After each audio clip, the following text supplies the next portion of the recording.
Glad you could join us for 7:30 News Bulletin. My name is Fales Chizombe. The top stories.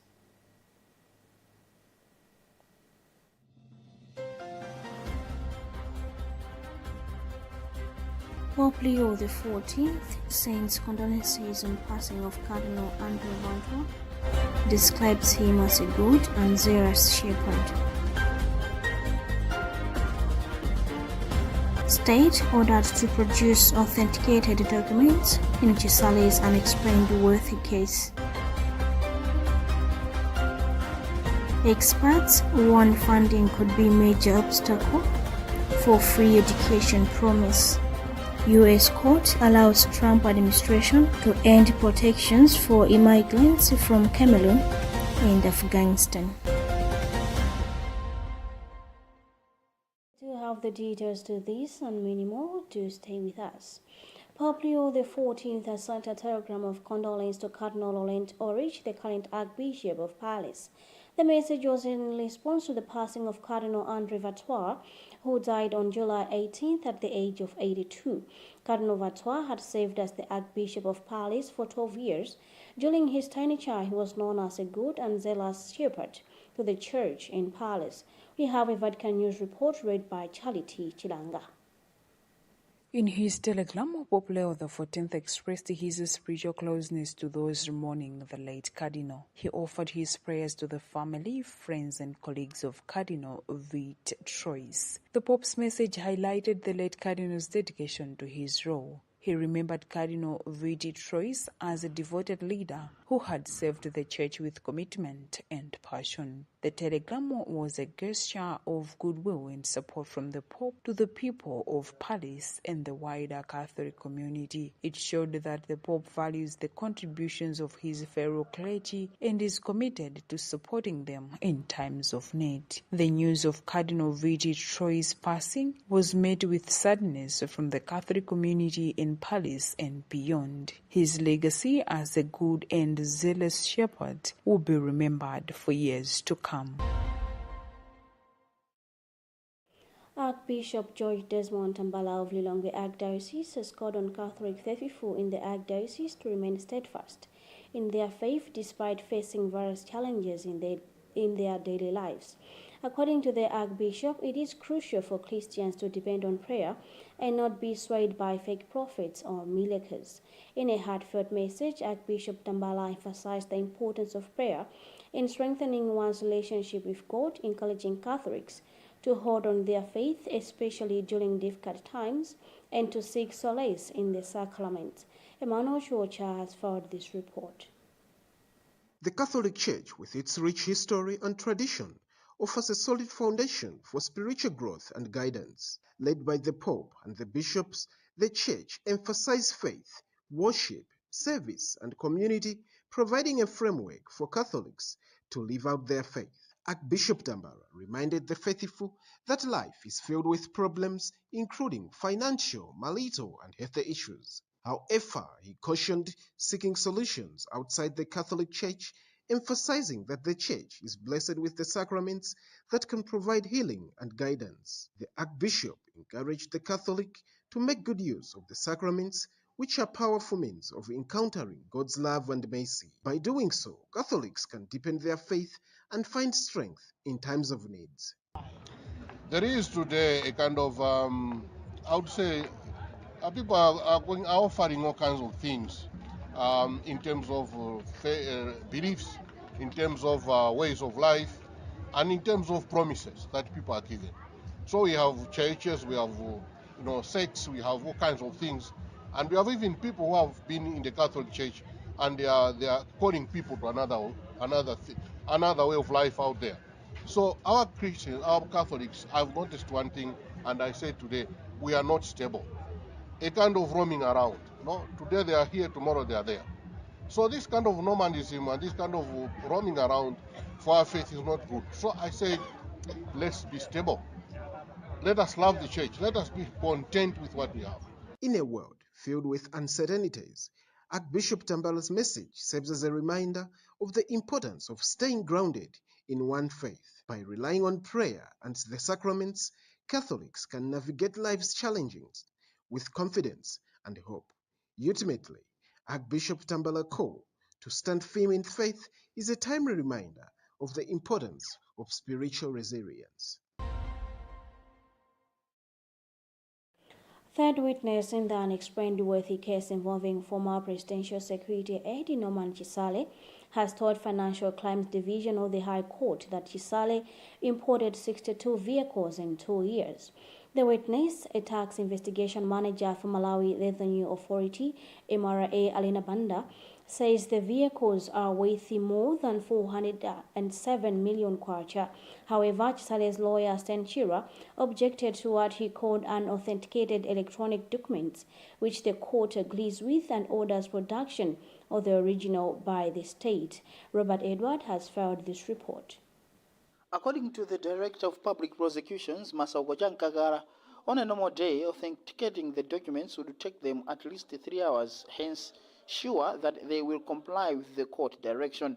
High Court Judge Violet Chipao directed the state to bring the authenticated documents following Chisale's lawyer Stanley Chira's argument that the state brought electronic and not original documents. Well, the witness was here just to provide evidence that the accused person, Mr. Norman Chisale, between 2017 and 2019, he imported 62 motor vehicles, which were worth about 407 million kwacha.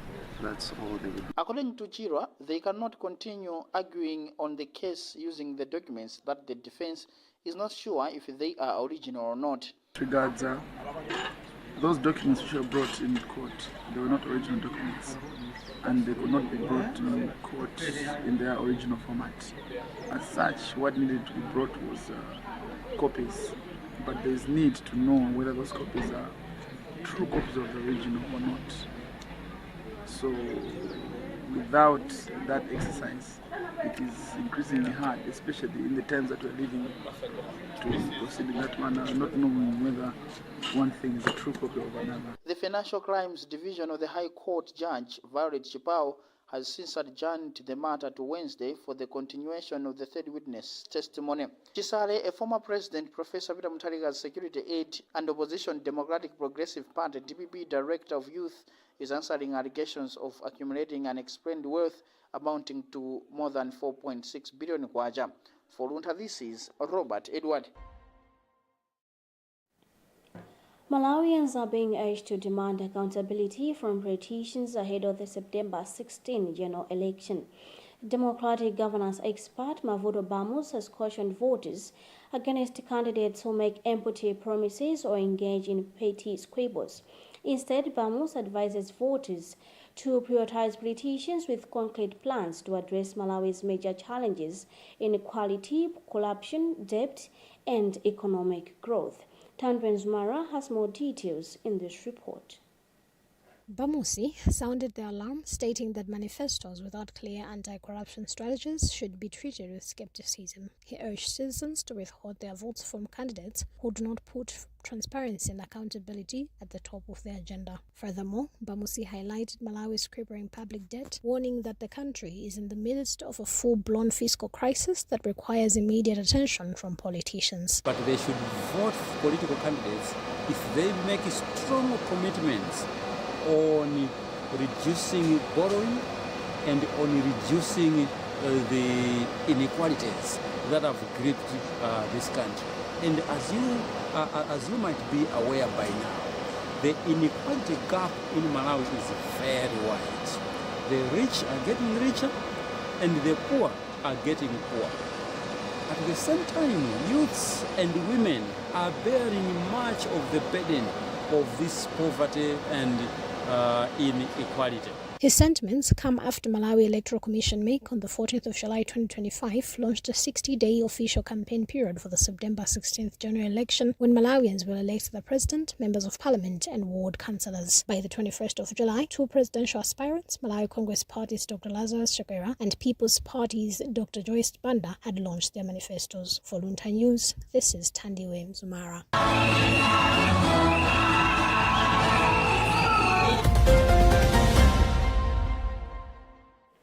Political political analyst Tsitsi and education expert Ben Navicha are skeptical about former President Dr. Joyce Banda's free education secondary school plan for Malawi if she wins the September 16th general election. While many see this proposal as a move towards inclusive development, they stress that it needs solid financial support and coordinated efforts to actually work. Dr. Joyce Banda has made free secondary education a centerpiece of her 2025 presidential campaign, vowing to eliminate financial obstacles keeping Malawian kids out of school. This promise was made at the launch of her manifesto, which also focuses on youth empowerment, gender equality, and rural transformation. We have more in this report, filed by Judith Organ and read in our studios by Emmanuel Chocha. Education expert Ben Navicha pointed out that if the promise is backed with proper systems and planning, it could be a game changer for thousands of students. However, he warned that implementing such a program will not be easy, particularly given the country's current economic struggles. Navicha added that international support would likely be necessary to make the initiative a reality. He noted that while Banda may have already engaged some development partners, relying solely on Malawi's public funds would make the plan difficult to achieve. Dr. Joyce Banda, because of her manifesto, it sounds as if, well, if it can be doable, that is going to be a very good development, because as of now, a lot of children in secondary school, or in different secondary schools, are failing to access quality education simply because they are poor. Now, if they happen to put things in place so that every child should have free secondary school education.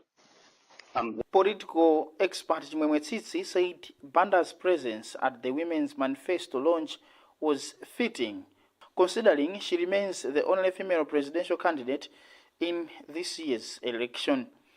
He explained that the manifesto focuses on increasing political participation among women and youth, with the country's laws requiring presidential candidates to be at least 35 years old. The youth are automatically excluded, leaving only Banda as the candidate most aligned with the goals of the document. Tsitsi noted that her attendance underlined her continued commitment to issues of representation and gender inclusion in national politics. Yeah, for me, I think the attendance is not a surprise. It is something that doesn't come as a surprise, considering the fact that the aim of the initiative is to promote the participation of women and the youths in politics. And she is the only female candidate so far among the presidential aspirants that we have, about 30 of them. So her attendance, therefore, does not come as a surprise. By 21st July, two presidential aspirants, Malawi Congress Party's Dr. Shagwera and People's Party's Joyce Banda, had launched their manifestos. That was Robert Edward leading a report filed by Judith Organ. You are still watching news on Luntha television with me, Fales Chizombe. Another look at our top stories before we proceed.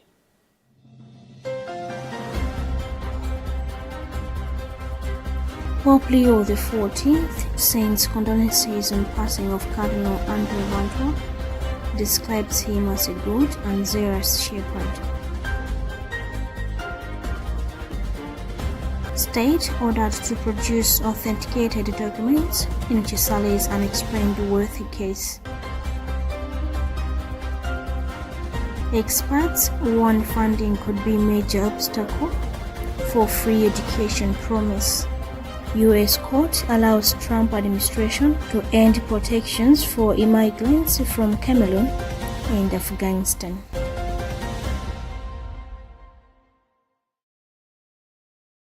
Moving coming forward, Minister of Higher Education Dr. Jessica Bira has urged African countries to take ownership of their digital transformation rather than relying on external forces.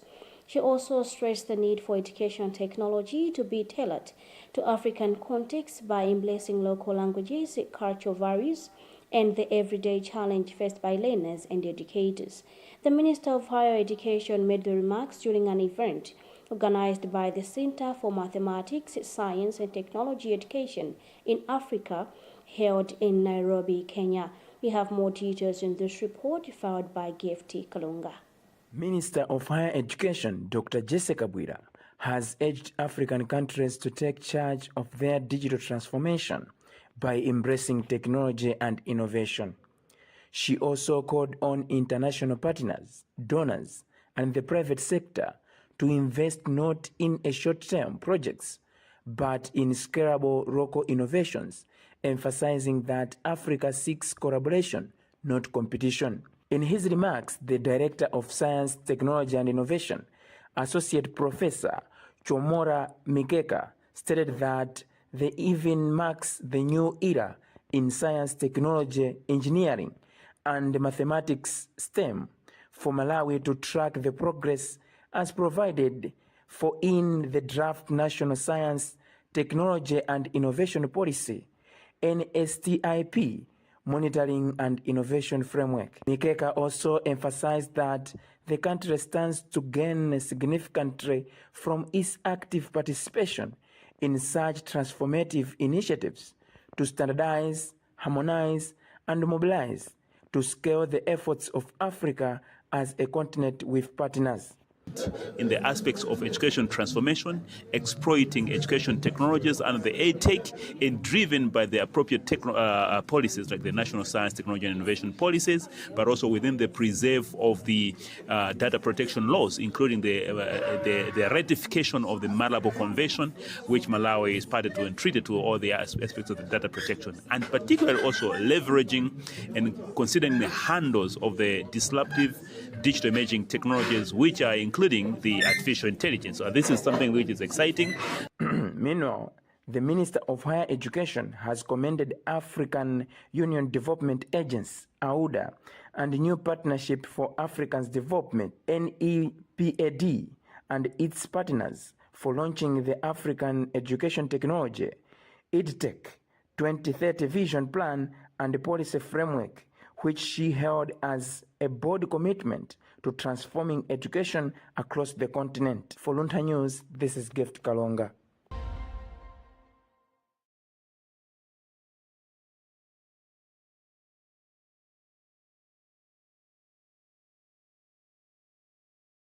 Mongoj Police Station spokesperson Aminati Bandaut has applauded the increasing number of men coming forward to report gender-based violence cases, a notable change from previous years.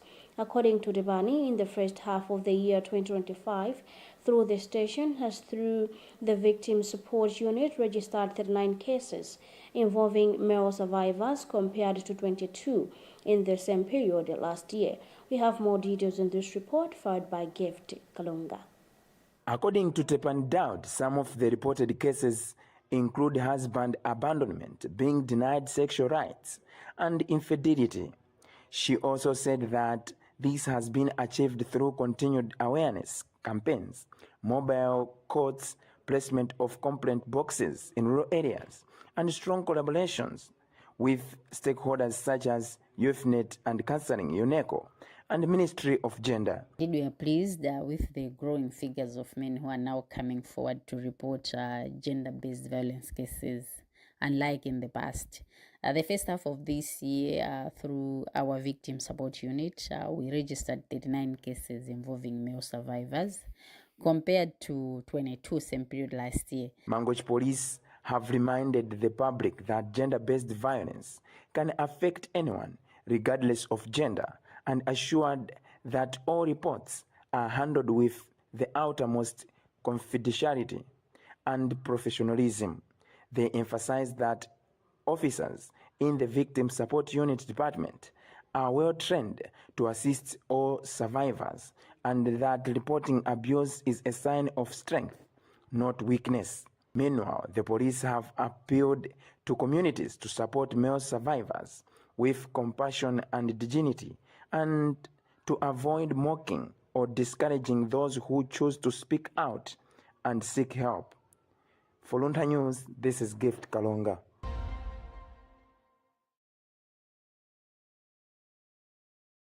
Now in sports, the Football Association of Malawi has urged teams participating in the National Bank Women's Football League to establish and maintain proper structures within the competition.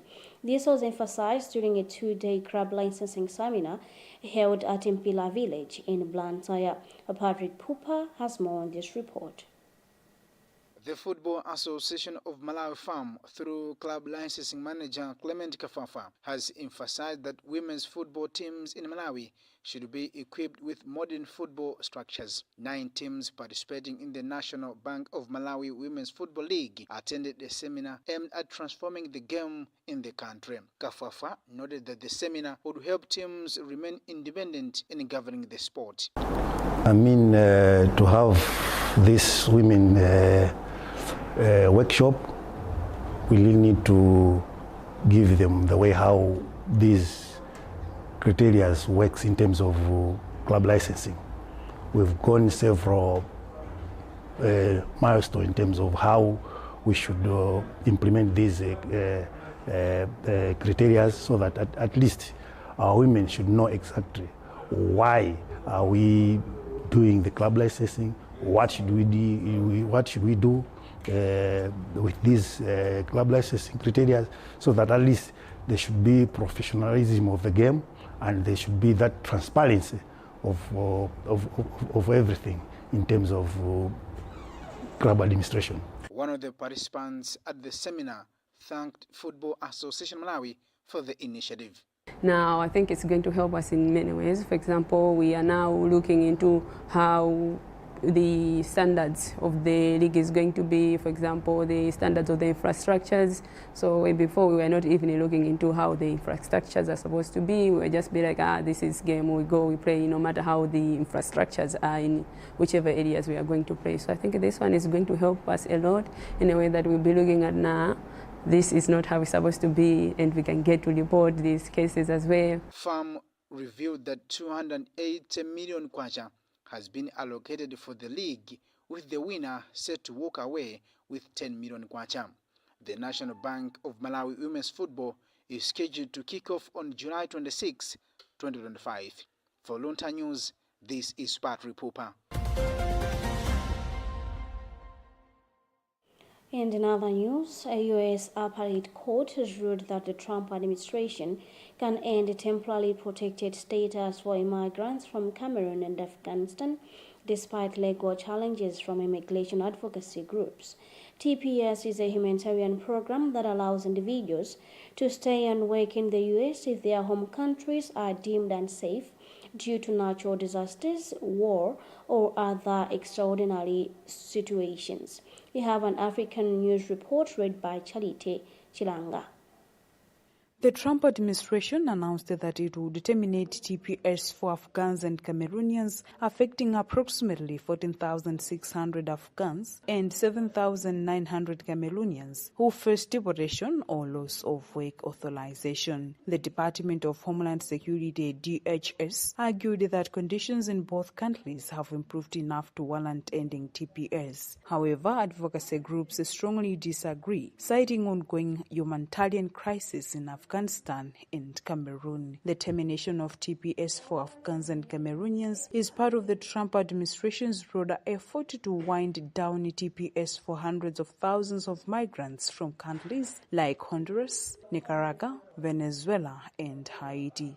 Those who lose TPS protections can apply for asylum or other forms of legal status, but otherwise they will be at risk of deportation. Immigration advocacy groups such as CASA argue that the administration's decision ignores the on-the-ground realities in Afghanistan and Cameroon. They claim that returning to these countries poses significant risks, including violence, persecution, and human rights abuses.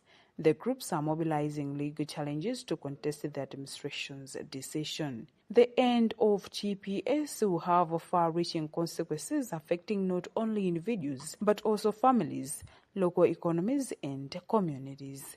Small businesses owned and operated by TPS recipients may face closure and employers may experience labor shortages. The decision reflects the Trump administration's stricter immigration enforcement and reduced protections for vulnerable groups. The affected individuals will have to navigate complex immigration processes to avoid deportation. Some may be eligible for asylum or other forms of relief, but the process can be lengthy and uncertain.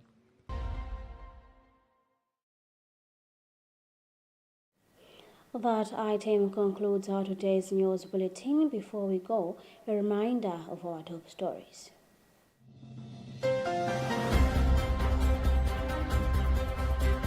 Pope Leo XIV sends condolences on passing of Cardinal Andrew Luntha, describes him as a good and zealous shepherd.